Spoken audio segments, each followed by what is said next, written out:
Good evening team members. So எக்ஸாக்டாக சொல்லணும்னா நான் ஆல்ரெடி சொல்லியிருக்கேன், இதுக்கு முன்னாடி ஆடியோவில் சொல்லியிருக்கேன் நான். நெக்ஸ்ட் மண்டேவில் வந்து கம்பல்சரி நீங்கள் எல்லாம் பிஸி ஆகிடுங்க, நிறைய வேலைகள் இருக்குது. நம்ம மண்டேவில் வந்து ரெகுலராக நிறைய விஷயங்கள் நடந்துகிட்டே இருக்கும்.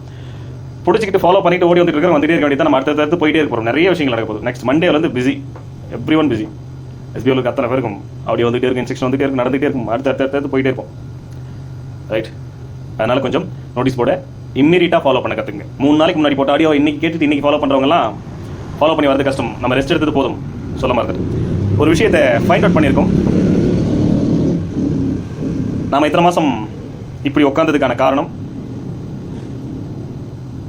யார் அப்படிங்கிறத ஃபைண்ட் அவுட் பண்ணியாச்சு.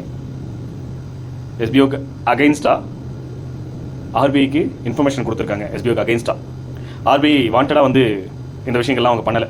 நீங்கள் எப்படி பண்ணக்கூடாது அப்படி பண்ணக்கூடாது சொன்னது, இந்த அப்ரூவல் வாங்க, அதை பண்ணுங்க, இதை பண்ணுங்க, ஸோ உங்களுடைய பிஸ்னஸ் கான்செப்ட் சரியில்லை, எல்லாத்தையும் மாற்றுங்க. இந்த மாதிரியான விஷயங்கள்லாம் நம்ம மேலே ஒரு கேஸ் போடுற அளவுக்கு ஒரு விஷயம் நடந்திருக்கு. எங்களுக்கு இப்போ தான் தெரிய வந்திருக்கு. யார் பண்ணாங்கன்றதை எவிடன்ஸோடு எடுத்திருக்கோம். கூடிய சீக்கிரம் அதையும் இன்ஃபார்ம் பண்ணுறேன். அது யார், இத்தனை லட்சம் பேரும் இத்தனை மாதமாக பாதிக்கப்பட்டதுக்கு ஒரு குறிப்பிட்ட ஒரு ஆர்கனைசேஷன். கூடிய சீக்கிரம் அதை பற்றி நான் சொல்கிறேன். Okay, thank you.